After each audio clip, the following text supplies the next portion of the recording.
அருட்பெரும் ஜோதி அருட்பெரும் ஜோதி தனி பெரும் கருணை அருட்பெரும் ஜோதி எல்லா செயல் கூடும் என் ஆணை அம்பலத்தே எல்லாம் வல்லான் தாளே ஏத்து.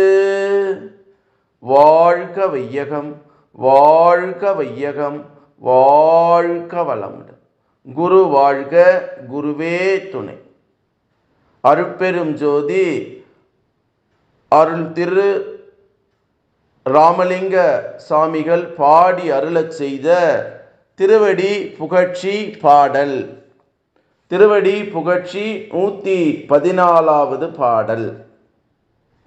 என் அன்பெனும் பதம் என் அன்புக்கு வித்தாய் இசைந்த கோ கனக பதம் என்று வள்ளல் பெருமான் பாடி அருளச் செய்த ஒரு அற்புதமான திருவடி புகழ்ச்சி பாடல். இதனுடைய உரை விளக்கம். அறிவு பெற்றிருந்ததின் பயனாக நாமும் பதமும் ஒன்று என்பதை அறிந்து கொண்டு விட்டால் மட்டும் போதுமா? அதுவாகி அதன் பேர் இயல்பு முழுவதும் நம்மதாகி நாம் கீழான சிற்று இயல்புகளை எல்லாம் ஒழிந்து அனுபவபூர்வமாக அது நாமாக விளங்கினால் தானே இரண்டல்ல இரண்டும் ஒன்றே என்பது மெய்யா. அப்படி ஒன்றான அனுபவம் உண்டாவதற்கு பொய் பாவனை செய்து கொண்டு இருப்பதால், பக்தி விநாயகத்துடன் வேண்டி கொண்டிருப்பதால் பிற தந்திர முறையாலோ ஆகக்கூடியது இல்லையாம். விதமான அனுபவம் பெறுவதற்கு அன்புமயமாவதே முறையாக இருக்கின்றதாம். ஆகவே ஒருமையால் அகபத நிலையில் இருந்து கொண்டு அன்பின் இயல் நம் எண்ணம் சொல் செயல் மூலம் வெளிப்பட்டு கொண்டிருக்க செய்ய வேண்டி உள்ளதாம். இதனால் அந்த பதத்தின் முன்னின்று என் அன்பே என்று மனம் உருகி வேண்டப்படுகிறது. அந்த அன்புக்கு காரணமாய் தோற்றமாய் இருப்பது அந்த அன்பின் வித்தாம். அதுவே ஈண்டு கோ கனக பதம் எனப்படுகின்றது. கோ கனகம் என்றால் தாமரையாம். இந்த தாமரை பதத்தில்தான் தாமரையாக நர தாமரையாக உள்ள உண்மை அன்பினால் அனுபவப்படுவதாம். இதனால் இந்த பதம் அன்பென்னும் பதமாக மொழியப்படுகிறது. மேலும் அன்பு ஒளியே சிவஜோதி ஆனந்தம், இது ஆங்கிலத்தில் லவ் பிளஸ் டோஸ் லோட்டஸ் எனவும் விளங்க காண்கிறோம். அன்பின் திருவடி இன்று நமக்கு கோகண பதமாக தாமரை திருவடியாக வெளியாக்கப்பட்டுள்ளதால் அன்பு வழி அருளும் இன்ப வாழ்வும் சேரும் என்பது நிச்சயம் என்று சாமி சரவணானந்தா அவர்கள் சொல்லக்கூடிய ஒரு அற்புதமான மெய்ஞான விளக்கம். இந்த திருவடி புகழ்ச்சி 114வது பாடல். என் அன்பெனும் பதம் என் அன்புக்கு வித்தா இசைந்த கோ கனக பதம் அப்படின்னு பாடுறார் வள்ளல் பெருமான். நம்ம திரு அடு பிரகாச வள்ளலார் ராமலிங்க சுவாமிகள் பாடி அருளச் செய்த இந்த பாடல் எவ்வளவு ஒரு உன்னதமான கருத்தை சொல்லுது பாருங்க. என் அன்பெனும் பதம் என் அன்புக்கு வித்தா இசைந்த கோ கனக பதம். அப்போ அறிவின் மூலமாக நாம் பெறக்கூடிய அந்த ஆற்றல், அந்த சக்தி, பிரபஞ்ச சக்தி, நம்மளுடைய சிறப்பு இயல்பையெல்லாம் புரிந்து கொண்டு அனுபவபூர்வமாக அது நம் வசமாக விளங்கினால் அது ரெண்டா இருந்தால் கூட ஒன்றா இருக்கக்கூடிய மெய்ப்பொருளை நமக்கு சொல்லக்கூடிய ஒரு செய்தியாக சொல்லுது. அப்போ நம்மளுடைய எண்ணம் சொல் செயல் எல்லாமே என்னவா இருக்கு? அன்பின் பதமாக இருக்கு, அன்பின் பதமாக இருக்கிறது. இந்த அன்பின் பதத்தை தான் நம்மளுடைய வள்ளல் பெருமான் என்ன சொல்றாரு? தாமரை மலருக்கு ஒப்பிடுகிறார். அப்போ அந்த தாமரை மலர் எப்படி இருக்குன்னா கோ கனக பதம் அப்படின்றார். அப்போ அந்த கோ கண கனகம் என்றால் தாமரை. தாமரை அந்த பதத்தில் இருக்கக்கூடிய நிலை, தாமரை இலையிலே தண்ணீர் ஒட்டாத நிலை.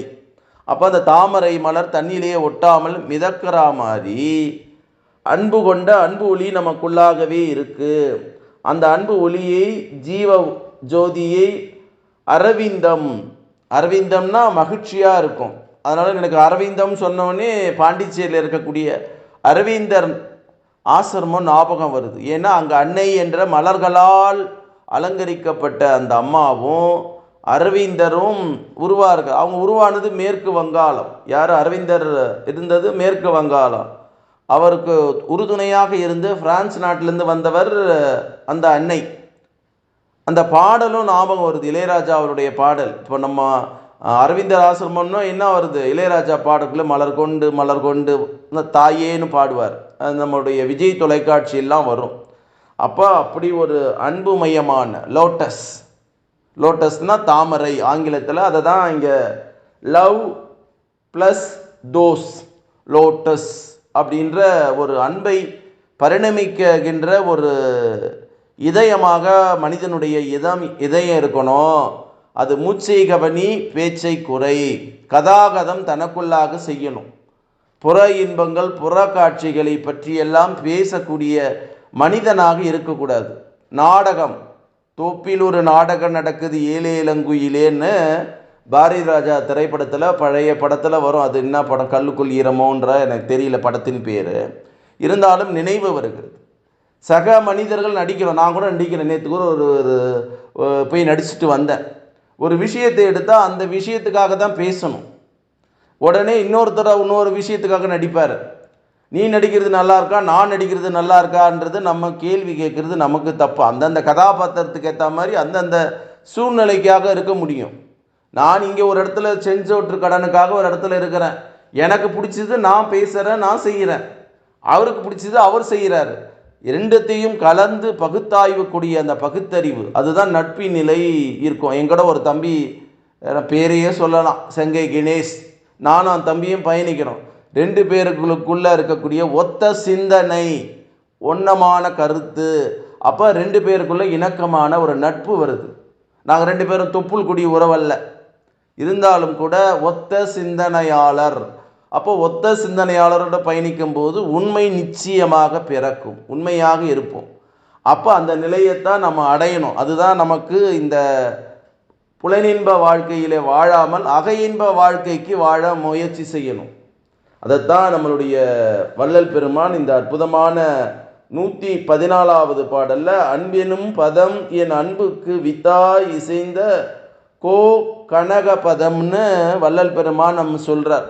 ஆகவே வள்ளல் பெருமான் சொல்லக்கூடிய இந்த வரிகளை நம்ம தாமரை மலர் போல வாழணும் என்பதை இந்த நேரத்தில் நான் உங்களிடத்திலே பதிவு செய்து கொண்டு, அப்பா நான் வேண்டுதல் கேட்டருள் புரிதல் வேண்டும், 6 உயிருக்கெல்லாம் நான் அன்பு செயல் வேண்டும், எப்பாரும் எப்பதமும் எங்கனும் நான் சென்றே நிந்தை நினது அருட்புகழை ஏம்பிடல் வேண்டும், செப்பாத மேல்நிலை மேல் சுத்த சிவ மார்க்கம் திகழ்த்தோங்க அருள் ஜோதி செலுத்திடல் வேண்டும், தப்பாது நான் செய்யினும் நீ பொறுத்தல் வேண்டும், தலைவா நினை பிரியாத நிலைமை வேண்டுவன என்று வள்ளல் பெருமான் திருவடியை தொட்டு வணங்கி, அருட்பெரும் ஜோதி அருட்பெரும் ஜோதி தனி பெரும் கருணை அருட்பெரும் ஜோதி எல்லாம் செயல் கூடும் என் ஆணை அம்பலத்தே, எல்லாம் வல்லான் தாளே ஏத்து, இன்று வருமோ நாளைக்கு வருமோ அல்லது மற்ற என்று வருமோ